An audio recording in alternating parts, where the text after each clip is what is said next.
Anthony Maria के लिए gift लेने दुकान में पहुंच जाता है और दूसरी तरफ मारिया घर पर अपनी पढ़ाई में व्यस्त थी। एंथनी एक गहरी सोच में था कि तभी एक गांव वाला उसे आवाज लगाता है। अरे एंथनी भाई, कैसी चल रही है चुनाव की तैयारी? तैयारी तो ठीक ठाक चल रही है और मुझे ये चुनाव लड़ना कुछ ठीक नहीं लग रहा। क्यों एंथनी भाई, ऐसा क्या हो गया? इस चुनाव के कारण मैं मारिया को वक्त नहीं दे पा रहा हूं। उसकी मां के गुजर जाने के बाद मैं ही उसका सब कुछ हूं और अगर मैं प्रधान बन गया तो मुझे मारिया से ज्यादा ध्यान गांव पर देना पड़ेगा, जिसके लिए मैं अभी तैयार नहीं हूं। ये कहकर एंथनी वहां से गिफ्ट लेकर निकल जाता है। एंथनी खुशी खुशी अपने घर की तरफ जा रहा था कि तभी अचानक उसके कदम रास्ते में ही रुक गए और उसकी आंखें दहशत से भर गई।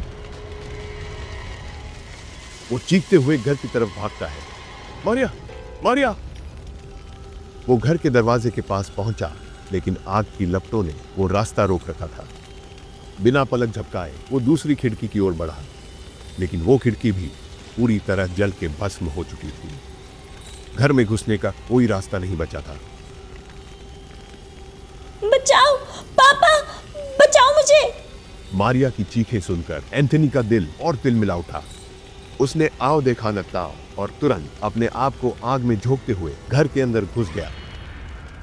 आग पूरे घर में फैल गई थी। एंथनी ने मारिया को सारे घर में ढूंढा। मारिया, मारिया! पर मारिया का कोई अता पता नहीं था। तभी एंथनी का पैर जमीन पर फंसा और वो लड़खड़ाकर नीचे गिर गया। एंथनी का पैर जिसमें फंसा था वो कुछ और नहीं बल्कि मारिया की बॉडी थी। मारिया की बॉडी देख एंथनी सुन पड़ गया। उसने तुरंत मारिया को हाथों में उठाने की कोशिश की, लेकिन पूरा शरीर राख हो चुका था और एंथनी के हाथों में सिर्फ मारिया की राख थी।